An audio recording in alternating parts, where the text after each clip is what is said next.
Bueno, ya hemos acabado con los estudios observacionales, ¿no? Como les dije, estudios observacionales lo único que hacemos es describir lo que ocurre. Nada más, lo único que hace el investigador es escribir, copiar lo que está ocurriendo. En cambio, en estudios experimentales, ahí sí el investigador va a decidir qué tratamientos o qué intervenciones van a estar sujetos los que van a ser estudiados, ¿no? Entonces vamos a aplicar, por ejemplo, un nuevo tratamiento, un nuevo método de estudio. Entonces, ahí es donde aplicamos un estudio experimental. Pero hay que definir previamente estudios que son parecidos al experimental, ¿no? Entonces vamos a ver acá, voy a poner acá una lupita. Aquí está. Ahora vamos a revisar los estudios experimentales, pero hay estudios previos al estudio experimental. En general, un estudio experimental en general es un estudio donde hay un nuevo tratamiento, un nuevo método diagnóstico, un nuevo método educativo. Entonces, esa sería la intervención. También, en segundo lugar, aquí que está abajo, hay un grupo control con el cual voy a comparar. Voy a intervenir, pero también voy a comparar versus un grupo control. Pero también un estudio experimental tiene aleatorización, y eso es importante, es una característica muy importante de un estudio experimental, que tenga aleatorización.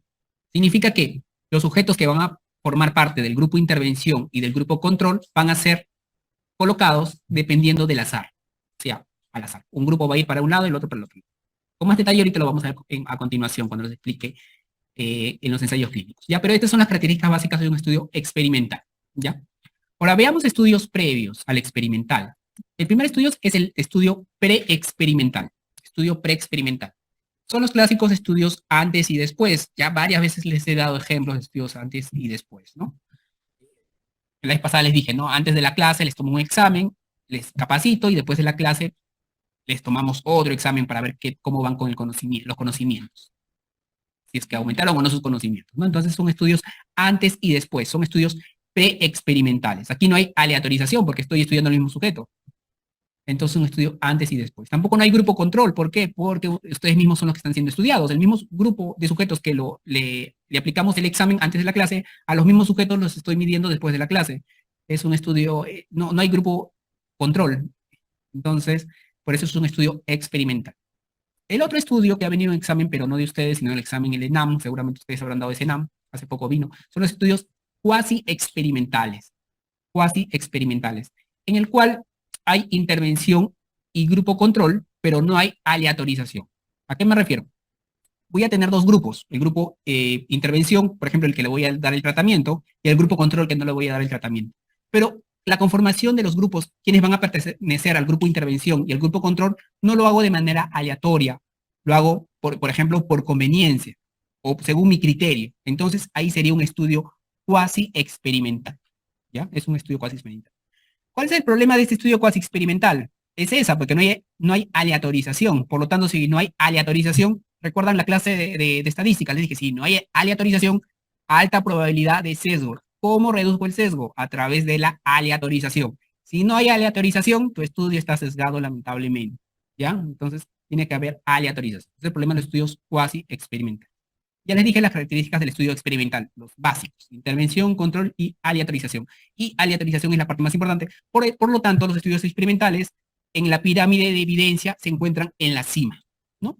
Por eso, porque hay aleatorización. Por lo tanto, me indica si hay aleatorización, hay bajo riesgo de sesgo, por lo tanto, los resultados que voy a obtener son ciertos, ¿no? Lo único que me interesa de un estudio que me da la información es ver si es cierto o no es cierta la información, ¿no? Por ejemplo, ustedes tienen un amigo que saben que siempre les miente y les dice algo, ¿le van a creer o no le van a creer? No le van a creer, porque tiene alto riesgo de sesgo y de mentira. En cambio, una persona que siempre conoces qué tal es una buena persona, sabe todos sus antecedentes y ustedes confían en él, van a confiar en los resultados de ese estudio. Es básicamente lo mismo acá.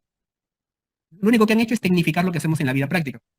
Ahora, veamos el estudio base en medicina de los estudios experimentales. Son los ensayos clínicos aleatorizados. Es un estudio experimental, eso lo utilizamos en medicina, el cual se puso mucho en boga en la pandemia, ¿no? En la pandemia, cuando empezaron los estudios de la ivermectina, de los antimaláricos que también utilizaban, y se habló bastante, y sobre todo con las vacunas, se habló bastante de este tipo de estudios. Entonces, los ensayos clínicos aleatorizados tienen este orden, ¿no? Vamos primero de la causa al efecto. También son estudios prospectivos. Aquí sí en los ensayos clínicos sí son siempre prospectivos. Voy de la causa al efecto, voy en ese orden lógico. Aquí sí tengo la certeza que la exposición precedió al efecto, ¿ya? Entonces hay un orden lógico. Causa-efecto, es un estudio prospectivo.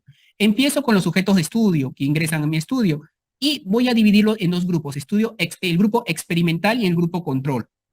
¿Y cómo distribuyo estos sujetos? A través de la aleatorización. Si aquí en un ensayo clínico aleatorizado, lo importante es la aleatorización, distribuirlo de manera aleatoria. Por eso puedo utilizar números aleatorios, por ejemplo, puedo utilizar sobres también, pero los sobres, en realidad, los sobres tienen que ver con otra conducta que se hace también,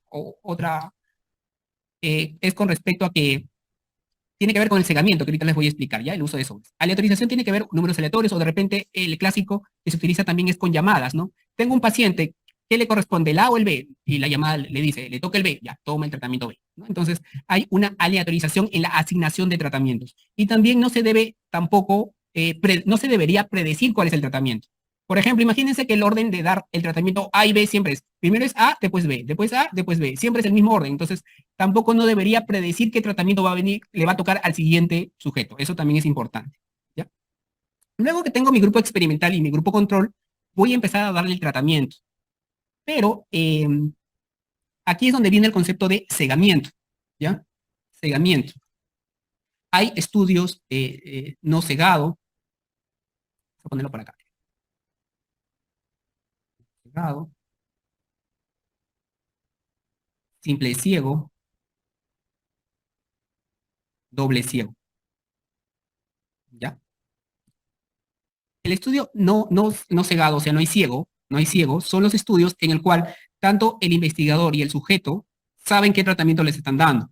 Participantes conocen qué le están dando, ¿ya? Entonces, eso es un estudio no cegado, o sea, no hay cegamiento, ¿ya? Tanto el sujeto que está investigado, sujeto sabe qué le están dando. Sujeto sabe, ¿ya? Sabe qué tratamiento le están dando. Pero aquí hay un problema. Si hacemos un estudio sin ciego, eso significa que los sujetos pueden cambiar su conducta, ¿no? Imagínense que estamos haciendo el estudio de la vacuna. Entonces le digo, ya, a ustedes les voy a poner la vacuna y a ustedes no. Entonces, los sujetos que tienen la vacuna seguramente van a cambiar su conducta. Dicen, ya estoy vacunado contra el COVID, ya bueno, me iré a la fiesta y saldré más. En cambio, los sujetos que les puse agüita, entonces van a decir, no, me escondo en mi casa porque me puedo contagiar porque no me han puesto la vacuna. Entonces, cambio la conducta, puedo introducir un sesgo. Entonces, por eso no es recomendable utilizar un estudio no cegado, ¿ya? Sin ciego. El estudio simple ciego, aquí el sujeto no sabe. El sujeto no sabe, aquí sí no sabe qué le están dando. Pero el investigador sí. El investigador sí. El que le administra el tratamiento sí sabe qué le están dando. Ese es el problema. Entonces, como el investigador sabe que le están dando, también puede inducir su conducta.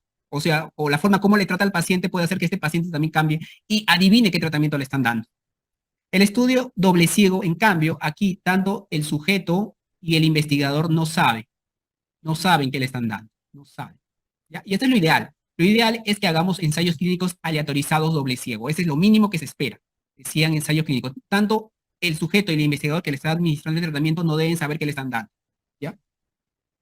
Entonces, por eso también se utilizan varias estrategias, ¿no? Igual, por ejemplo, con las vacunas, imagino, ¿no? Escuchaba a varios sujetos decir, a mí sí me han puesto la vacuna porque me dio fiebre, pero de repente le pusieron un pirógeno para que tenga fiebre y piense que tenga la vacuna, para que no sepa a quién le pusieron la vacuna y a quién no le puso la vacuna. O las pastillas tienen que ser igualitas también, ¿no? Si la pastilla, por ejemplo, están haciendo un estudio con una pastilla azul, el control también debe ser una pastilla azul, para que no identifiquen qué tratamiento le están dando. Y también hay estudio triple ciego. Triple ciego. Aquí, aparte que el investigador y el sujeto no saben, la información del tratamiento también se mantiene oculta hasta después que se analizan los datos. O sea, cuando después acabaron de realizar el estudio, realizaron el análisis de datos, recién después sale a luz la identidad de cada tratamiento. Por ejemplo, el tratamiento experimental era X y el placebo era B, pero no sabíamos qué cosa era. Entonces ahí es donde sale a la luz qué tratamiento le han dado a cada uno. Ese sería el triple ciego. Pero recordar que mínimamente se espera que utilicemos el estudio doble ciego. Entonces se hace seguimiento, es un estudio prospectivo, por lo tanto vamos a medir al menos 2 veces la variable en estudio. Y vamos a tener al final un resultado. tanto en el grupo experimental y el grupo control. Y vamos a medir la incidencia en el grupo experimental y la incidencia en el grupo control. ¿Ya? Entonces eso vamos a utilizar. Ahora, ¿qué medidas utilizo en un ensayo clínico aleatorizado? Si es un estudio prospectivo, que voy de la exposición, de la causa al efecto, entonces la medida que vamos a utilizar es el riesgo relativo. Entonces vamos a utilizar el riesgo relativo.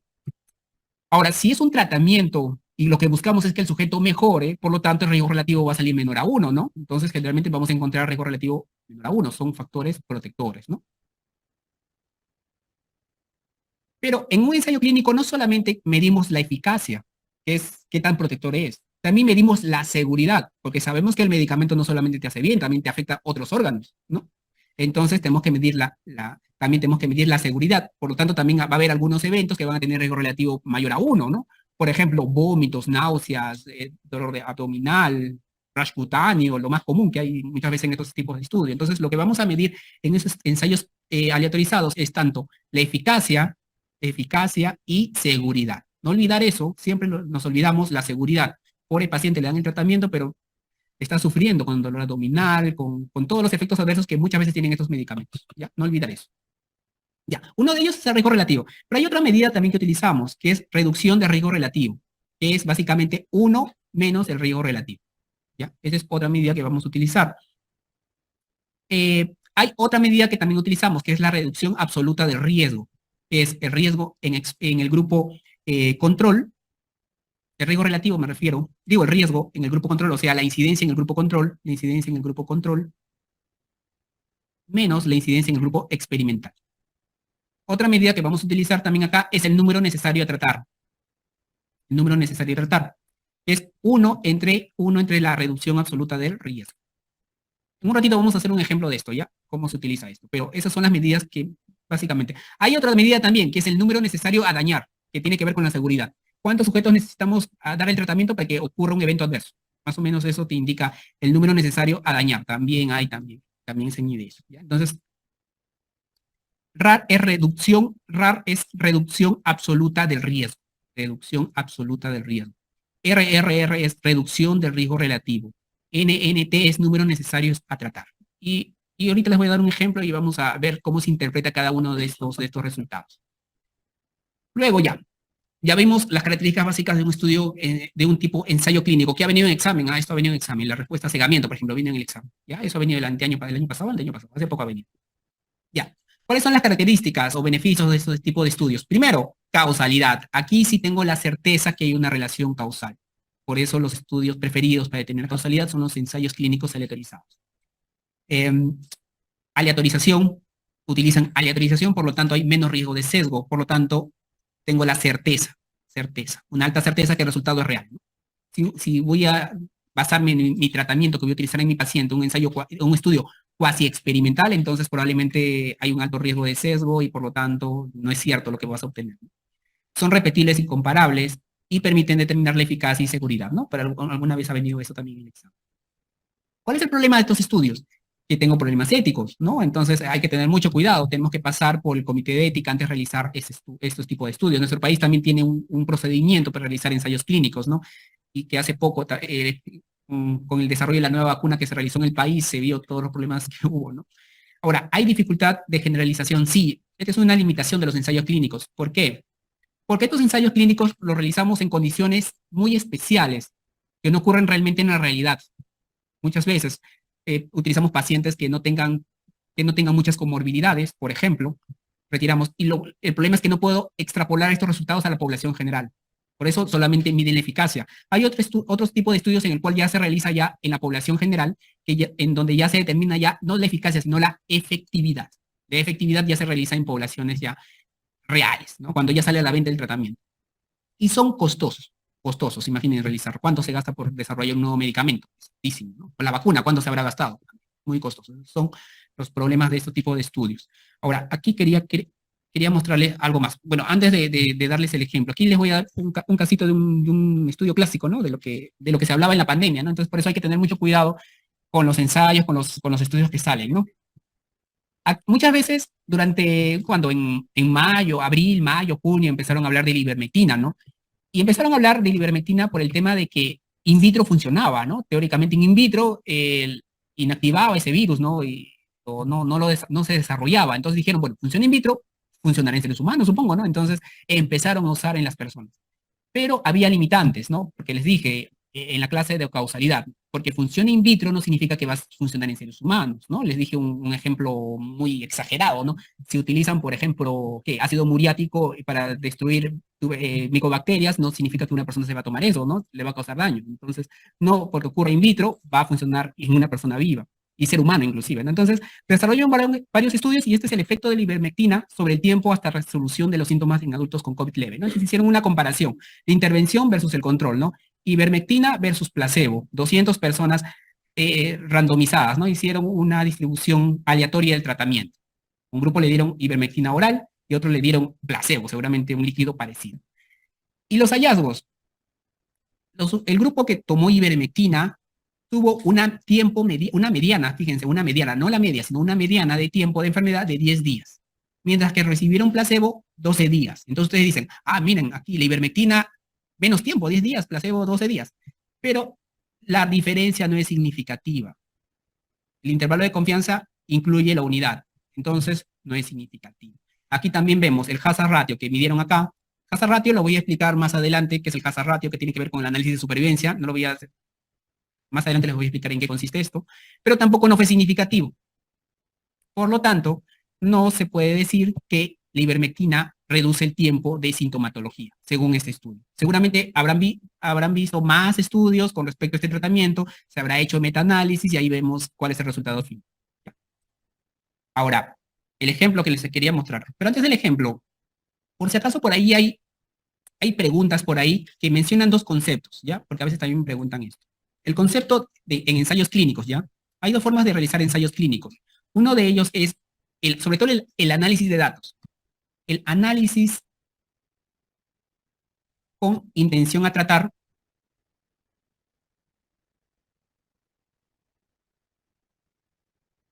Y el otro se llama el análisis por protocolo. Ya que es algo adicional, ¿ah? No está en sus láminas. Análisis por protocolo. Esto lo pongo adicional porque nunca venía un examen, pero últimamente están innovando con las preguntas, ¿ya? Análisis con intervención a tratar y análisis por protocolo. ¿En qué consiste? Lo ideal es que utilicemos el análisis con intención al tratar. Eso es lo ideal. ¿En qué consiste? Consiste en esto. Recuerdan que tenemos un grupo de sujetos y lo vamos a dividir en dos grupos mediante aleatorización, ¿no? El grupo experimental y el grupo control, ¿no? El grupo experimental. Y le vamos a hacer seguimiento durante el tiempo y de acuerdo a eso vamos a hacer el análisis, ¿no? Incidencia en el experimental, incidencia en el grupo control, ¿no? Eso es lo que dijimos y medimos el riesgo relativo y todas las medidas que salen de esto. Ya. Imagínense que ustedes son cirujanos y están haciendo su ensayo clínico. En cirugía es mucho más difícil hacer un ensayo clínico. ¿Por qué? Porque no, vas a hacer una operación de mentirita, una operación placebo a un sujeto para que no se dé cuenta que le han operado. No, no, es un poquito difícil. Entonces, tengo el grupo experimental, el cual le voy a hacer cirugía, y el grupo control, tratamiento médico. ¿Ya? Imagínense. Pero imagínense que este sujeto que le vamos a realizar la cirugía, por algún motivo, no es elegible, a pesar de que lo habíamos aleatorizado para que pase al grupo experimental cirugía, no pueden realizarle la cirugía y le van a dar tratamiento médico. ¿Ya? Entonces, quirúrgico, médico. Entonces, le dieron el tratamiento médico, el tratamiento que le iban a dar en el grupo control. Entonces, ¿dónde analizo este sujeto? ¿En el grupo experimental o en el grupo control? Pues ahí viene la pregunta. El análisis con intención a tratar indica de que a este sujeto, a pesar de que no le he hecho la cirugía y le he dado tratamiento médico, igual lo tengo que analizar en este grupo inicial. Ustedes dirán, ¿por qué? Si no lo han operado, ¿por qué lo voy a analizar ahí? ¿Por qué? Porque estaríamos anulando esta aleatorización que hicimos al inicio. O sea, tenemos que salvaguardar esa aleatorización porque es muy importante la aleatorización para evitarse esto. ¿Ya? Con esta conducta somos un poquito conservadores con la hipótesis, porque ahí es más difícil rechazar la hipótesis nula. Ya les expliqué qué le pasa que es hipótesis nula, cómo se rechaza. Entonces, en cambio, si es que rechazamos, a pesar de que hagamos esto, rechazamos la hipótesis nula, ahí sí voy a tener alta certeza de que la cirugía, por ejemplo, sea eficaz. Entonces, lo ideal es realizar un análisis con intervención a tratar.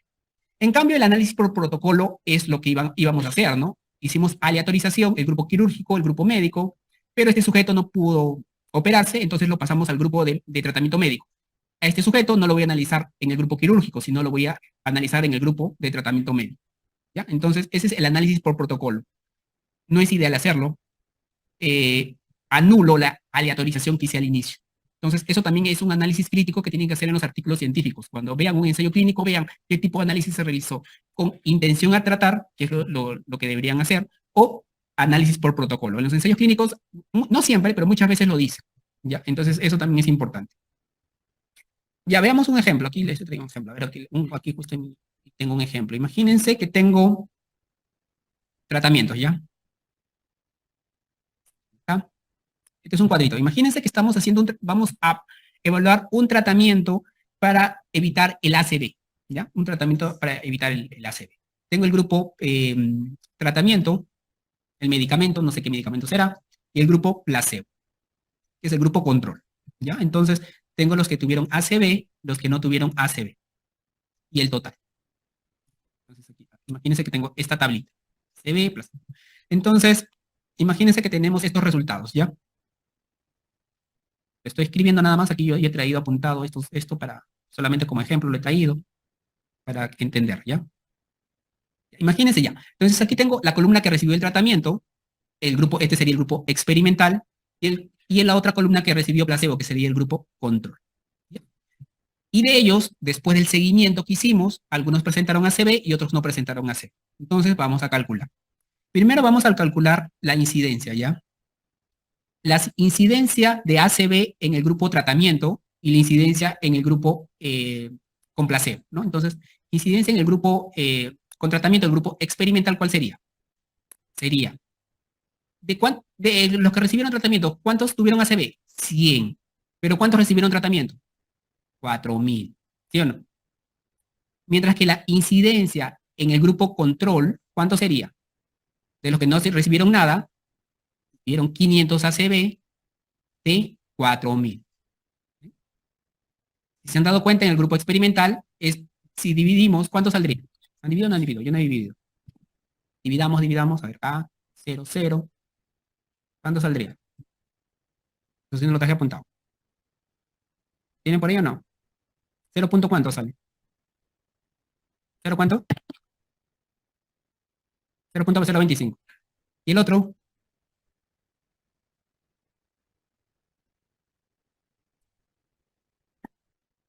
0.105. 125. Si se han dado cuenta, esto sería como 25 y esto sería como 125, ¿sí? En el grupo control, la incidencia es mayor que en el grupo experimental, ¿sí o no? Ya, por ahí estamos viéndolo. Y ahora vamos a calcular el riesgo relativo. Riesgo relativo. En el grupo experimental, la incidencia fue 0.025 en el grupo experimental, y en el grupo control, ¿cuánto fue? 0.125. Calculamos eso, si lo tengo, me sale 0.2. Si me sale 0.2, digo, ¿esto qué sería? Es un factor protector, ¿sí o no? Factor protector. Vamos bien. Entonces, este nuevo tratamiento es un factor protector. Ah, entonces sí me puede ayudar este tratamiento. Ahora calculemos la reducción del riesgo relativo. Reducción del riesgo relativo. ¿Qué sería? 1 menos el riesgo relativo. Eso, ¿cómo sería? 1 menos 0.2. ¿Cuánto saldría? 0.8, que es lo mismo que decir 80%. ¿Sí o no? ¿Qué significa? Que en los pacientes tratados con este tratamiento nuevo, se reduzco en 80% el riesgo de ACV con respecto a los no tratados. Se redujo el 80%, ¿ve? Altísimo, de 100 se redujo 80. Eso significa reducción de riesgo relativo. Ahora, el otro es reducción absoluta del riesgo. Recuerdan que es la incidencia en el grupo control menos la incidencia en el grupo experimental, que sería básicamente 0.125 menos 0.025, que sería igual a 0.1. Y 0.1 es lo mismo que decir 10%, ¿sí o no? ¿Cómo se interpreta esto? Se interpreta con lo siguiente.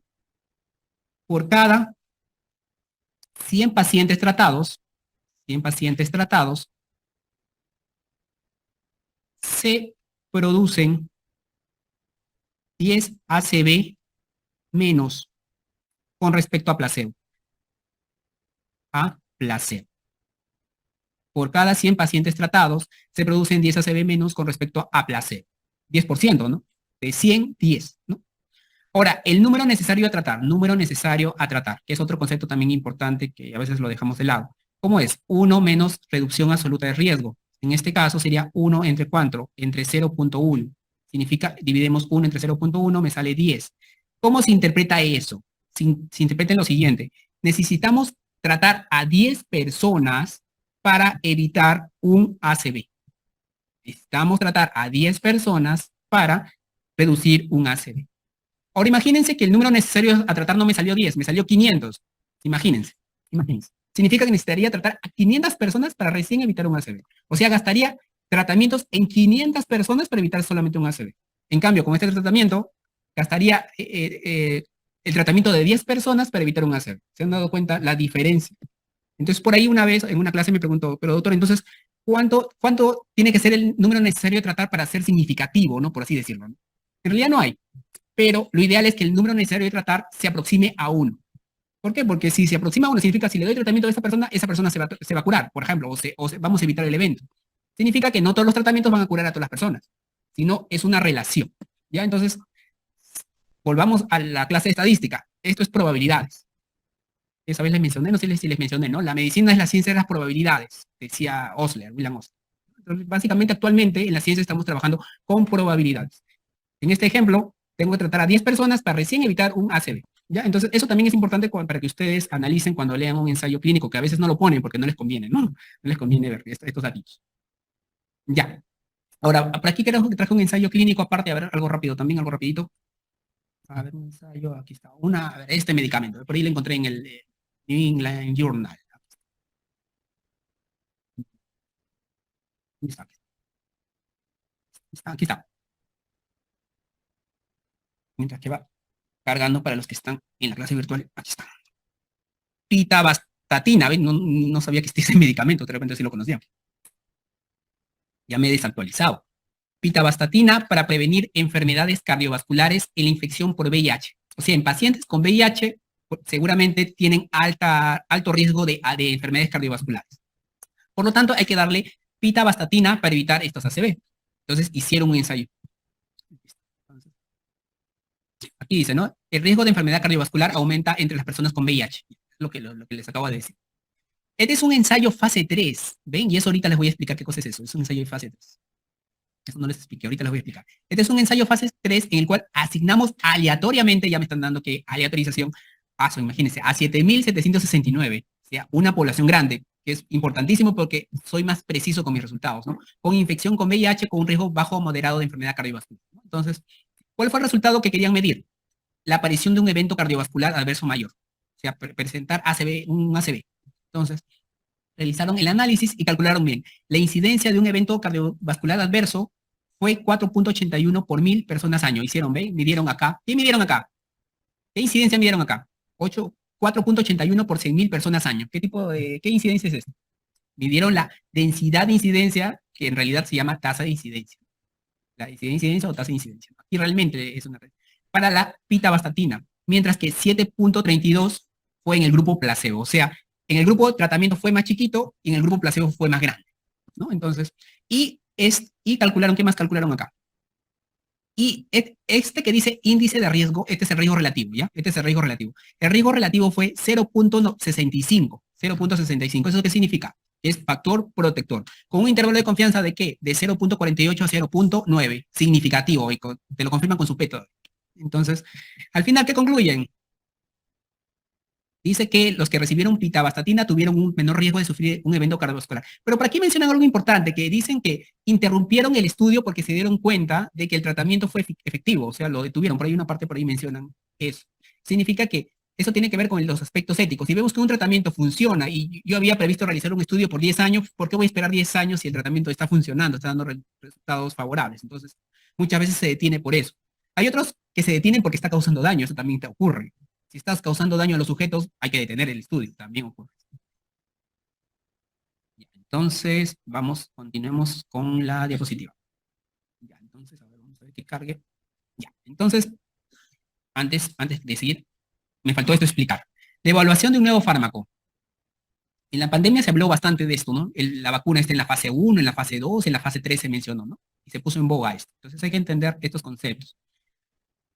Hay una fase preclínica que le llaman, que se realiza la investigación, lo aplican este nuevo fármaco, lo analizan o lo evalúan in vitro o en animales.